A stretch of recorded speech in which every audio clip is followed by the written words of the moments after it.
Saat ini kita terus melakukan perbaikan terhadap pengawasan rekrutmen Polri, khususnya Akpol. Sudah menjadi komitmen kita saat itu untuk tidak ada lagi kuota khusus dari Kapolri. Tapi ini bagian dari upaya kita untuk ingin menunjukkan bahwa institusi Polri saat ini sedang berbenah untuk menjadi lebih baik. Pemirsa, Kapolri Jenderal Listio Sigit Prabowo kembali menegaskan rekrutmen Taruna Akademi Kepolisian atau Akpol dilakukan dengan transparan. Meski begitu, Jenderal Sigit menceritakan bahwa dirinya menerima pesan singkat melalui WhatsApp yang meminta bantuan agar calon tertentu diloloskan dalam seleksi Akpol.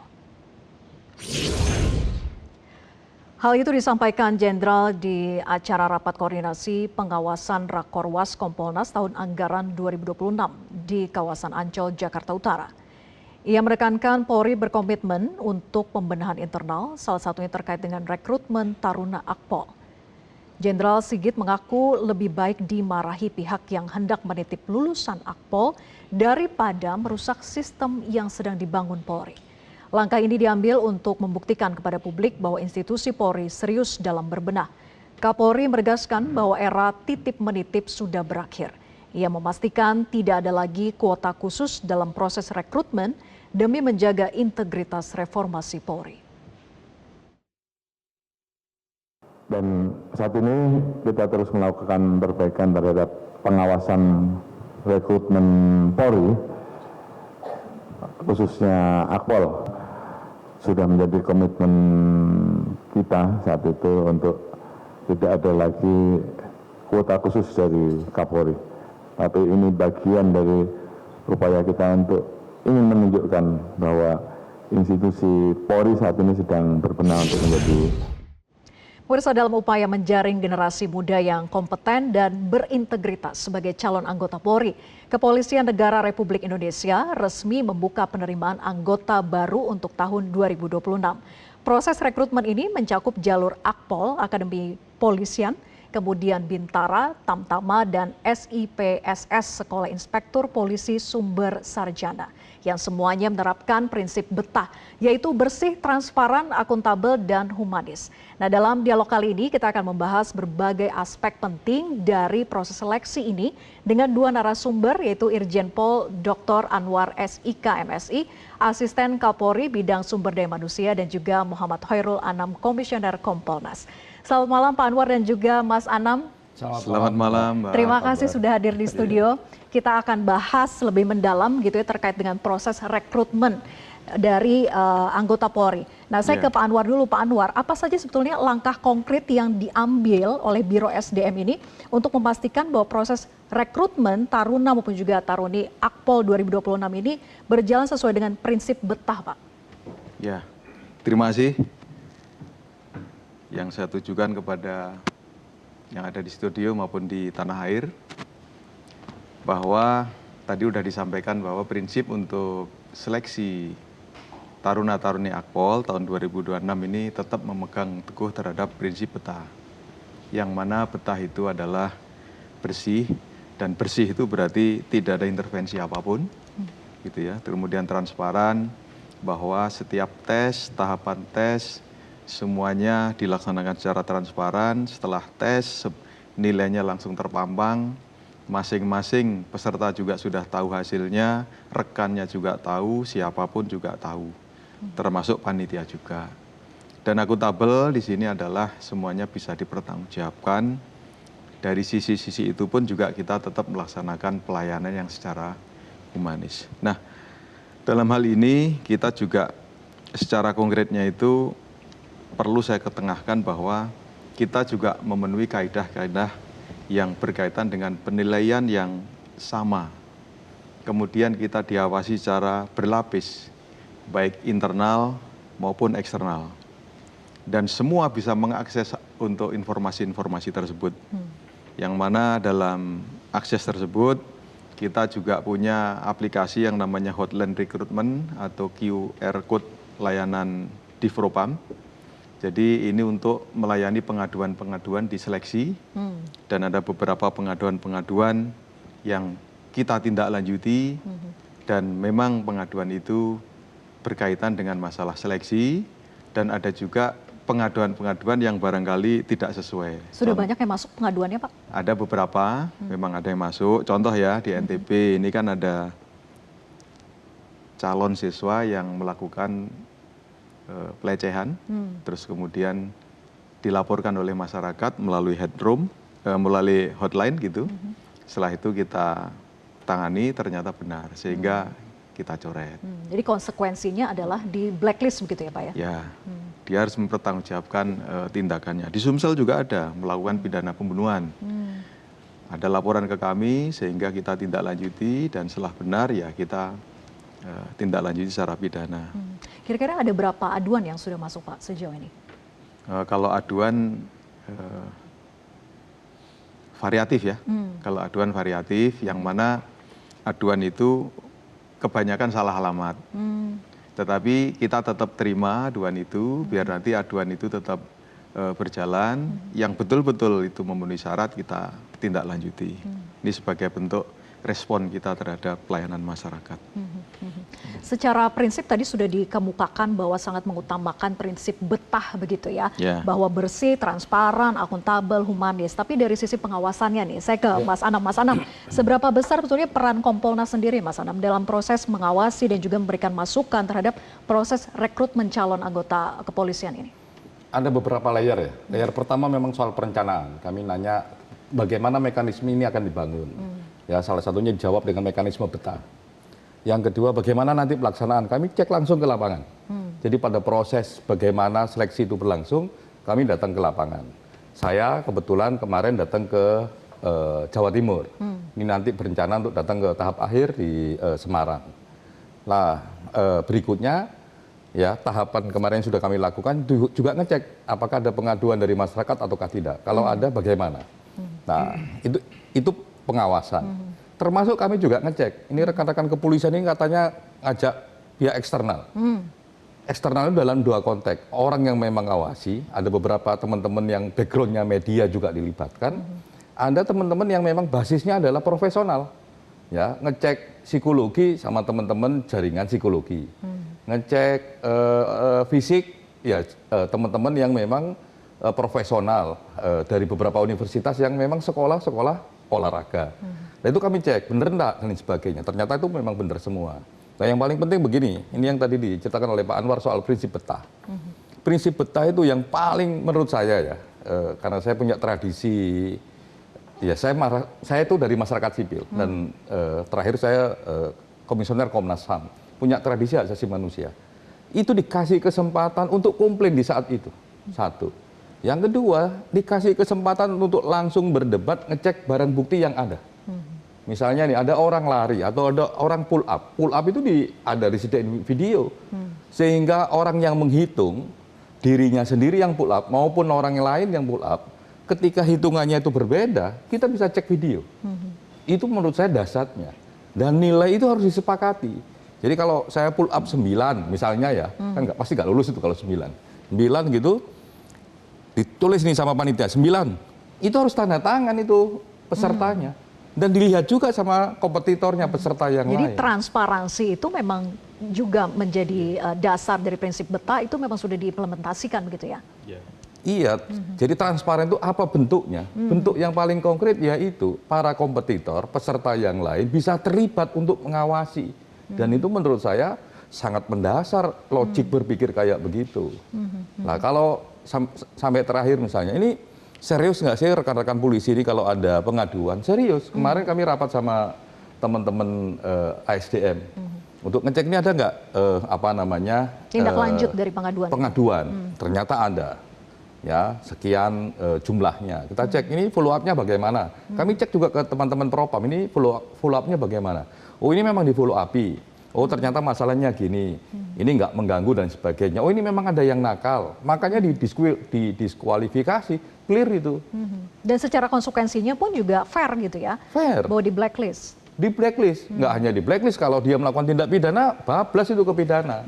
Gitu, makanya menurut saya begini, ini ini kami Kompolnas ya ke rekan-rekan kepolisian, ayo jaga prinsip yang sudah bagus ini, ke rekan-rekan calon polisi ya yang mau daftar ke polisi, ayo jaga integritas Anda, terutama keluarga, sahabat dan sebagainya. Kalau nggak lulus ya bagian dari evaluasi diri, siapkan diri untuk tahun depan, ya kan? Jangan terus masuk kayak kata Pak Kapolri itu, Iya. ya toh. Tadi statementnya sudah kita putarkan ya. Telpantil pun macam-macam, janganlah. Kami kok yakin, kami kan interaksi sama peserta ini. Kalau seandainya nggak lulus bagaimana? Kami akan siapkan lagi, Pak. Kami akan mempersiapkan diri untuk tahun ke depan. Oke, bagus kalau begitu. Pakai ini kesempatan untuk belajar. Kalau seandainya belum rezekinya, yakinlah tahun depan pasti lulus. Tapi tolong jaga integritasnya. Jangan berusaha titip gitu ya. Ya. Saya ke Pak Anwar lagi. Pak Anwar, ajak keluarga jangan titip-titip. Jangan titip-titip, betul. Nah, dari pengalaman sebelumnya ataupun juga dari tahun ke tahun, tantangan apa yang sebetulnya paling sering dihadapi Pak dalam menjaga integritas ini dan juga transparansi selama proses rekrutmen? Ya, kalau tantangan memang kita sudah lama ya melaksanakan prinsip betah ini sebetulnya dari tahun ke tahun. Tetapi yang paling agak sulit dalam tanda kutip di sini adalah membangun kepercayaan publik dalam arti stigma yang tadi disampaikan oleh Cak Anam, bahwa kalau kita sudah seperti ini melaksanakan rekrutmen, tapi rupanya masih ada sebagian masyarakat tertentu yang masih tidak percaya, kan gitu kan ya, bahwa rekrutmen ini masih bisa diwarnai dengan A, B, C, dan lain sebagainya. Bahwa masih ada masyarakat yang percaya, ada orang-orang yang membantu kelulusan. Sebetulnya tidak sama sekali. Kan gitu kan. Sehingga direktif dari Bapak Kapolri jelas di situ. Komitmennya adalah tidak ada jalur khusus, tidak jalur titipan, dan tidak ada pihak-pihak lain yang bisa menjamin kelulusan. Karena memang ini sesuai dengan amanah yang diberikan oleh KPRP, Komisi Percepatan Reformasi Polri, salah satunya memberikan rekomendasi tidak ada kuota khusus, kuota titipan, dan lain sebagainya, tidak ada privilege khusus, yang ada hanyalah kuota reguler. Dan ke depan ini sudah memasuki tahap kesehatan 2. Masih ada 513 lagi taruna-taruni Akpol. Nanti akan masuk ke tahap ke pusat. Tahap ke pusat nanti kita akan buka lagi melalui web. Di web kita buka sekian orang akan masuk ke pusat, laki perempuan sekian. Kalau mau lebih jelas lagi, lihat nama-namanya, kita masukkan dalam tautan di web tersebut. Kira-kira seperti yang perlu saya sampaikan. Iya. Nah, jadi dari proses yang sudah berlangsung, sebetulnya bagaimana sih kriterianya dalam tahap seleksi setiap tahapan bagiannya begitu ya Pak. Tapi dijawab nanti usai jeda, tetap bersama kami di Prime Time News.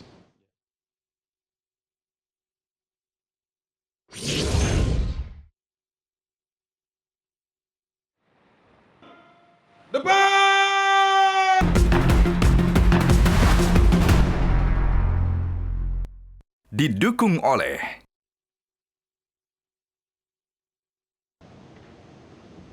Kita lanjutkan diskusi terkait dengan rekrutmen anggota Polri. Pak Anwar, jadi apa kriteria utama yang saat ini digunakan untuk menyeleksi siswa taruna Akpol yang dapat menjamin tentunya bahwa mereka ini akan menjadi pemimpin yang berkualitas di masa depan, Pak? Ya, baik. Jadi gini Mbak, kalau untuk menjadi polisi itu kriterianya barangkali ada perbedaan dengan yang lain ya. Baik ke ASN maupun yang lain atau kuliah barangkali. Jadi syarat yang paling mudah untuk kita cerna itu 1, pinter. Kedua, sehat. Ketiga, kuat. Dan keempat, waras. Kan gitu ya. Pinter, ini kita sudah mempersiapkan kriteria-kriterianya yang mana untuk menjadi anggota Polri harus mempunyai integritas. Kan gitu kan. Dia harus bisa berpikir kritis dan mampu menganalisa sebuah permasalahan, dan dia mampu menjadi seorang pemimpin, dan dalam hal ini kita harus imbangi dengan masalah IT atau melek teknologi. Kita juga sudah mempersiapkan regenerasi Polri ke depan dengan dasar yang pinter tadi, kan gitu ya. Kita sudah mempunyai sekolah SMA KTB SMA Kemala Taruna Bayangkara yang kemarin sudah mendapat titel IB Diploma yang mana pujiannya lebih dari 30. Itu adalah merupakan sekolah level SMA IB Diploma yang satu-satunya di dunia yang punya, kan gitu kan. Nah, ini nanti selain setelah lulusannya nanti akan kita sekolahkan di luar negeri, target kita adalah 10 kuliah di luar negeri yang the best itu, the best 10. Juga nanti sebagian akan dijadikan regenerasi Polri, kan gitu. Nah, kemudian yang lain-lain bahwa tes akademik ini dirancang untuk mengukur kemampuan tingkat tinggi dan kemampuan analisis. Jadi kita mengharap anak-anak kita ini sekarang bukan hanya berpikir dalam hal menghafal saja, gitu loh. Jadi dia bisa menganalisa, dia menghipotesa dan mampu memecahkan permasalahan-permasalahan yang serba kompleks ini, kan gitu kan. Dan bisa dengan cepat mengambil keputusan secara cepat dan tepat. Ini yang kami harapkan nanti ke depan. Jadi memang sesuai kompetensinya begitu ya Pak Anwar? Ya. Saya ke Pak Anam. Pak Anam, dengan adanya batasan usia, pendidikan di setiap jalur, bagaimana menilai dampaknya terhadap beragamnya latar belakang peserta yang mendaftar ini? Saya kira memang kriteria background dan sebagainya ya, termasuk juga background keluarga, ya, mulai keluarga yang ekonominya kuat sampai keluarga yang ekonominya paling lemah dan sebagainya, itu membuat warna tersendiri bagi kepolisian. Apalagi nanti akan terjun ke masyarakat, mikirin masyarakat dengan warna-warni yang berbeda-beda itu. Sehingga memang tepat menurut saya semua lini memang masuk ke kepolisian. Kenapa? Karena memang polisi itu ya perintahnya konstitusi itu yang menjaga masyarakat, ya ketertiban masyarakat, membuat nyaman masyarakat dan sebagainya. Makanya berbagai background menurut saya penting, termasuk juga umur, kemampuan dan sebagainya. Tapi saya balik lagi soal pengawasan tadi, karena ini penting. Saya mengingatkan kembali begini, Bapak Ibu sekalian, ya yang anaknya kebetulan ikut rekrutmen, ayolah jaga kehormatan anak Anda. Waktu saya berinteraksi dengan mereka-mereka, saya tanya, bener enggak nilainya berapa ketika dia isi nih, pakai macam-macam ya, pakai teknologi. Berapa menit keluar nilainya saat itu? 10 detik rata-rata. Nggak ada yang 1 menit, nggak ada, 10 detik. Itu artinya apa? Benar-benar sesuai dengan kemampuan dirinya sendiri. Oleh karenanya, jangan percaya pada janji-janji Bapak Ibu sekalian yang anaknya kebetulan, putra Anda, putri Anda kebetulan ikut rekrutmen kepolisian, jangan percaya ada janji-janji. Apalagi yang iming-iming harus memberikan uang gitu ya. Iya, jadi kalau ini pola yang sedang kita curigai ini. Nanti kalau ini sudah ketat macam-macam, ya ada yang lolos, tiba-tiba ada yang minta duit. Pada lolosnya itu karena kemampuan putra-putri Anda. Nggak ada bantuan dari macam-macam. Memang bisa komunikasi sama komputer, memang bisa komunikasi sama panitia. Kita jewer kalau bisa. Gitu. Itu enggak memungkinkan mekanisme itu. 10 detik keluar nilainya, gimana mau komunikasi? Nah, oleh karenanya, ya kalau ada ngiming-ngiming, kalau istilah kami itu penunggang di atas kuda, Pak ya, itu jangan percaya. Ya, kalau anak Anda lulus, terus ada yang minta duit karena kelulusannya, jangan percaya, itu kemampuan anak Anda. Jaga integritas dia. Nah, kalau Anda mau mengeluarkan rezeki, bagilah kepada yang membutuhkan, fakir, miskin, macam-macam sebagai rasa bersyukur. Ojo dikekno, jangan dikasih kepada orang-orang yang pura-pura berkontribusi, enggak mungkin itu. Mekanismenya enggak mungkin. Wong kami ini kalau ngecek, betulan, misalnya ada isu, ini permainan server, kita cek servernya, kita cek teman-teman cyber, kita cek mekanisme dan sebagainya, kita cek alatnya, itu enggak memungkinkan. Nah, terus ada orang yang tiba-tiba mau mengambil manfaat dari jeripaya anak Anda, oh jangan, kasihan, ayo jaga integritas. Itu kalau yang berhasil. Kalau yang lolos, ya toh, kalau Anda ada yang menjanjikan macam-macam, sudah ngeluarin duit dan sebagainya, ribet dan sebagainya, ternyata nggak lolos, udah ngeluarin duit, lapor ke Propam, lapor ke Kompolnas, pasti kami akan tindak lanjutin. Pasti akan diproses ya? Nggak hanya diproses administrasi, kami akan proses untuk pidana. Ini masa depan negara kita, itu masa depan kepolisian. Oke. Saya kembali ke Pak Anwar lagi. Pak Anwar, terkait dengan kuota penerimaan Akpol, lalu bagaimana memastikan bahwa kesempatan ini pastinya adil dan inklusif bagi semua calon, terutama bagi perempuan dan juga kelompok minoritas, Pak? Untuk taruna-taruni berarti ya. Taruna-taruni berarti gini, kalau yang dikatakan adil, ini tentunya setiap peserta harus mempunyai kesempatan yang sama. Kan gitu kan ya, pada kesempatan yang sama. Terus kemudian untuk rekrutmen Akpol tahun 2026 ini, kita yang sekali lagi saya sampaikan bahwa kita tidak ada kuota khusus, kuota mabes, titipan, kuota tambahan apalagi, dan tidak ada perlakuan istimewa. Yang ada hanyalah satu jalur, yaitu jalur reguler.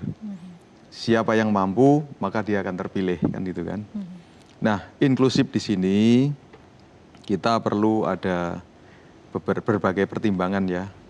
Kalau yang mana Polri selain kepada putra-putri terbaik bangsa, kita juga ada membuka peluang juga ini ke polisi yang ramah disabilitas, yang ini sudah disampaikan oleh Pak Kapolri. Yang mana kita juga memberikan putra-putri terbaik kita yang barang dalam tanda kutip ada kekurangan, tetapi banyak kelebihan, kita juga rekrut. Yang mana kuncinya adalah harus mandiri dan mempunyai kompetensi yang lebih, kan gitu kan. Nah, sehingga dalam pelaksanaan tersebut kita harus menggunakan standar-standar yang sudah terukur, bahkan kita menggunakan era digital. Sekarang apa saja tidak menggunakan digital? Tes IQ, tes akademik kita sudah menggunakan CAT, Computer Assisted Test. Jadi tes dinilai dengan komputer. Bahkan Samapta pun kita sudah menggunakan alat digital.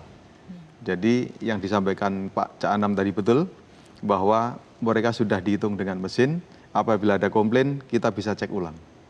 Dan alhamdulillah kalau anak-anak sekarang, karena generasi Z ini anak-anak yang melek teknologi, maka mereka lebih senang seperti itu karena fair. Gitu kan, kalau bisa atau enggak.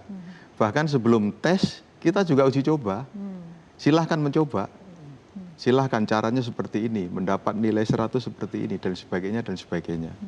Sehingga anak-anak kita senang seperti itu. Standar untuk akademik pun kita juga standar olimpiade untuk akademiknya. Sehingga kalau ke depan kita harus perlu sosok-sosok Polri yang betul-betul perfect, pintar, dan yang diinginkan oleh masyarakat. Apalagi tantangan harapan masyarakat sekarang makin kompleks gitu ya Pak Anwar. Sangat kompleks. Iya, tapi mengutip tadi pernyataan juga dari Mas Anam begitu ya, bahwa dengan semuanya sudah digital, tapi apakah masih ada sebetulnya ditemukan upaya-upaya kecurangan di dalamnya Pak? Tapi dijawab nanti, usai jeda tetap bersama kami di Prime Time News.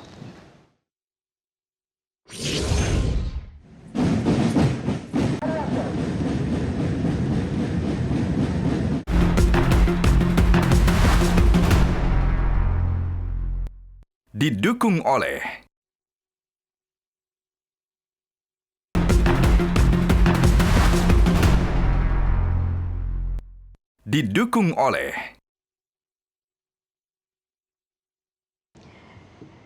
Kita lanjutkan perbincangan Pak Anwar, kalau memang semua proses dan tahapannya sudah serba digital begitu ya, tapi ada tidak sih ditemukan ada upaya-upaya untuk melakukan kecurangan Pak?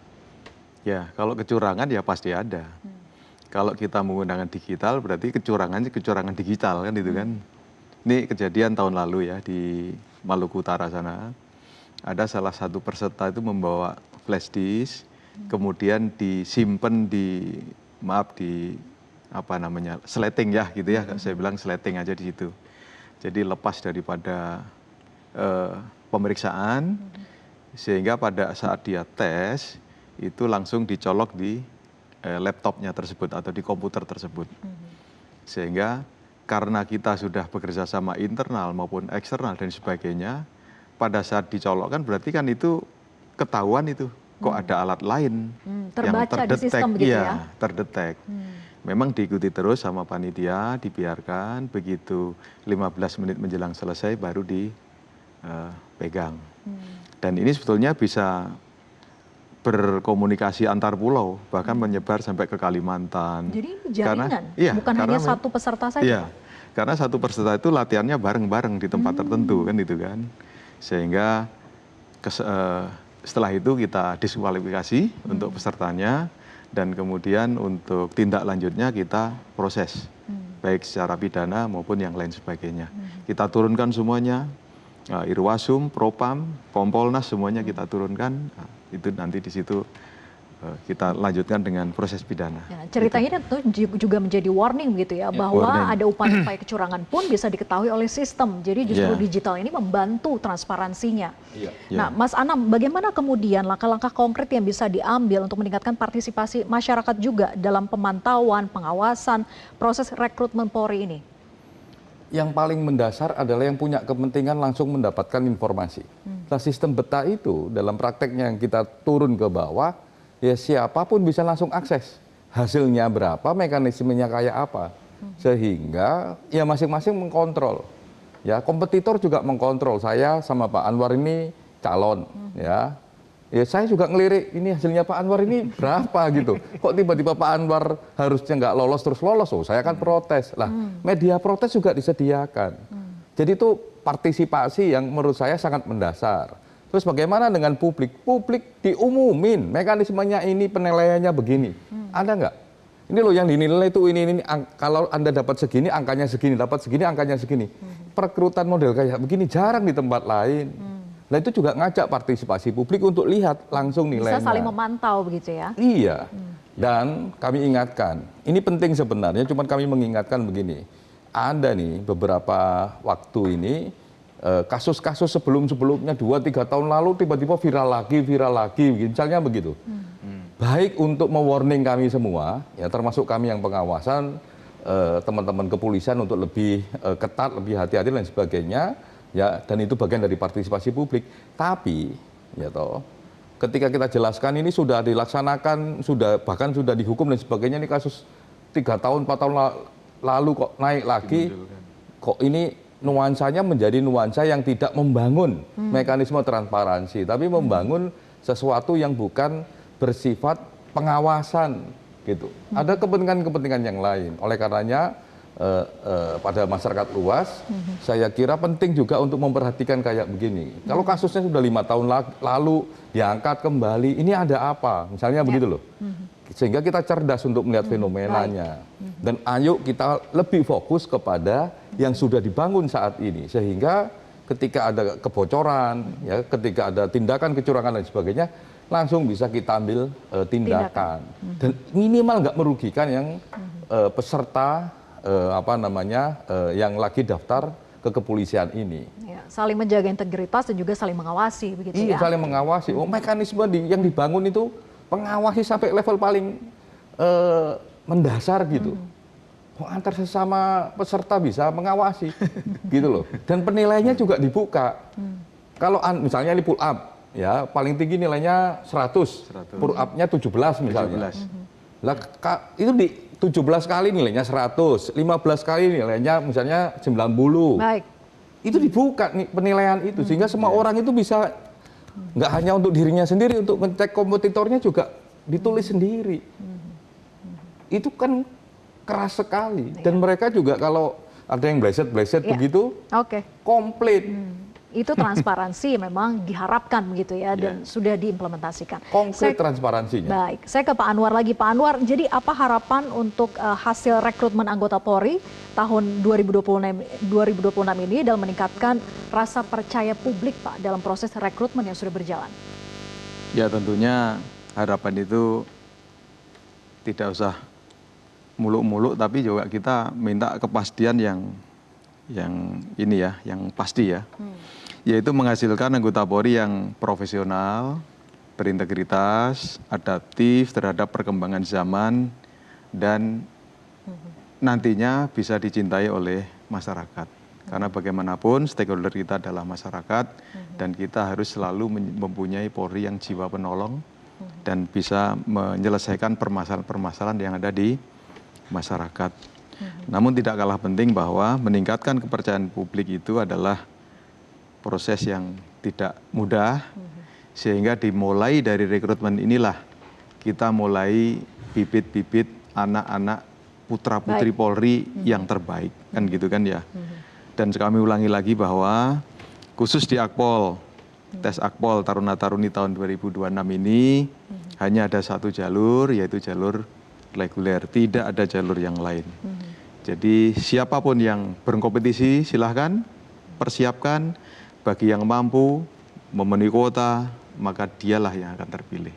Ikuti semua prosesnya dengan penuh integritas begitu ya, tanpa ada usaha-usaha di belakang itu, dan semuanya sesuai dengan prinsip betah, yaitu bersih, transparan, akuntabel dan juga humanis. Terima kasih Pak Anwar dan juga Mas Anam sudah berbincang bersama kami di Prime Time News. Selamat malam. Sama-sama.